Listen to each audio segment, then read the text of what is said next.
Hey guys, this is 2015 Ram. I'm going to be replacing the turbo actuator, and I was just going to show you kind of what I've done and how I'm doing it.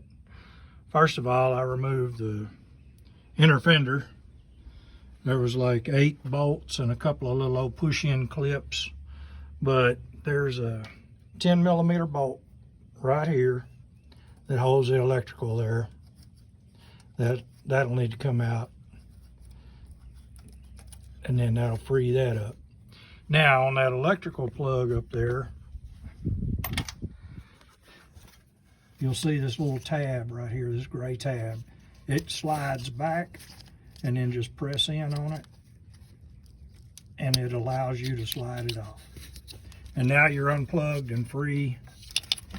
And we've got 2 Allen bolts up top here, and then we'll have 2 down between the actuator and the frame, and I'm gonna go ahead and pull them out, and this thing should be ready to go, ready to come off. But I did want to show you, I'm draining the radiator there, as you can see. I put a hose on it, and I've gotten about 4.5 gallons out of it. But I was going to show you on the front, you'll have to take the grill off, and then over here on the driver's side, take the air dam loose, and you'll have to take the little brackets off of the air conditioning condenser that hold it in place to get this air dam off, because it goes behind them. Or I did anyway, just for easier. But anyway, then there's a couple of little push-in clips that hold it. I just took enough off to get it out the way. But right there is the radiator drain plug. It's right there above that intercooler hose. And just open it up, put that little hose on there, and let her run. I'm on a little bit of an incline. I know some people say they don't get the full 5 gallons out, but right now I believe I have. But either way, I'm gonna be flushing it and replacing the coolant. But anyway, we're gonna go ahead and see if we can't get these 4 Allen bolts out, and we'll go from there. All right, for the top 2 bolts, I'm just using a 3/16 Allen head bit, putting a 1/4 inch socket, and that's gonna get these top 2 bolts out. And then for the bottom 2, I'll be using the little socket, not the socket, but the Allen head tip, and I'll put a little 1/4 inch boxed in wrench on it, because there's not much room between those bottom Allen bolts and the frame. So let me go ahead and get this thing off, and we'll take a look at the new one. As you can see, there's no room between that shock tower and that bottom left Allen bolt. So you got to use like a little piece of a little Allen wrench and a socket on it. I'm using a little 1/4 inch wrench on mine. Got it off, and this bottom bolt right here, the one next to the shock tower, it'll have to be in there when you go to put it back on. There's not enough room to just pull the bolt out. But this side here, this bottom right hand corner, you can actually get a ratchet and a socket with a little Allen tip. And earlier I told y'all 3/16. Well, turns out it was a number 5 Allen socket that fit a whole lot snugger. I noticed it was a little loose with the 3/16, but once I started getting them out, I tried the number 5, and it was a nice snug fit. So it is a number 5 that takes them out. Now we're gonna clean this up, clean all the mounting area up. And if you can see, it's very free, moves freely, no effort. So we know the turbo itself is good. So, well, I know that it moves freely.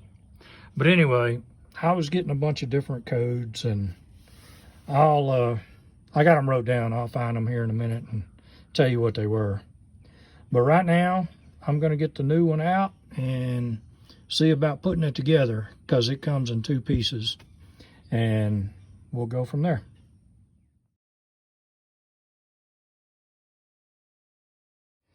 Okay, the little kit come with 4 torque screws. They are T15s, and the torque spec that come on the instruction sheet is 25 inch-pounds. So I got my little old torque wrench here. I'm gonna get them torqued down, and then we'll see about putting this thing back on the truck. Okay, as you can see, we got it cleaned up best we could. I'm gonna go ahead and put this thing back in, but remember, when you put it back in, this bolt on the bottom left corner here has to go in behind that shock tower, because you won't be able to get it in once it's on there. So anyway, let me get it up there and see how it goes. Okay, to check this thing out before you actually put it on, you're supposed to turn that key on, leave it in the run position, and then plug it in.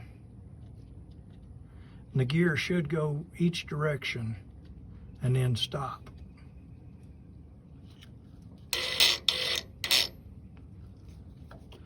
You see how it's doing that? I don't know, you may not be able to see that gear movement very well, but that's what it's supposed to do.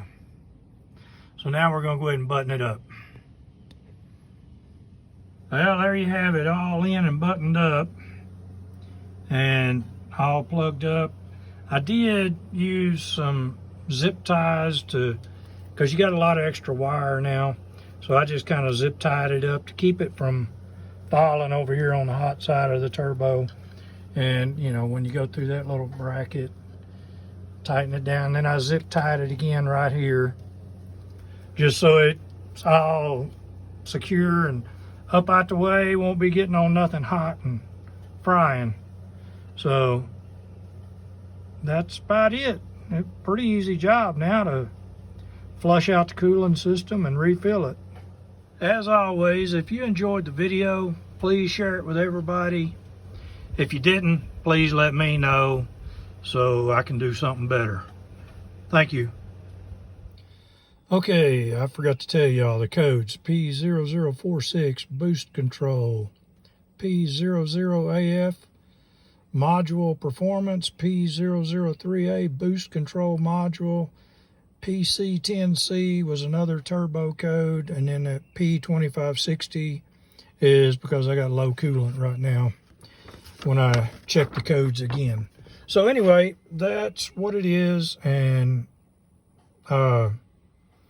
so that's the reason I changed the actuator. So anyway, I hope this video helps, and like I said, if you like it, tell everybody. If you don't, let me know, and we'll work on it. Thank you.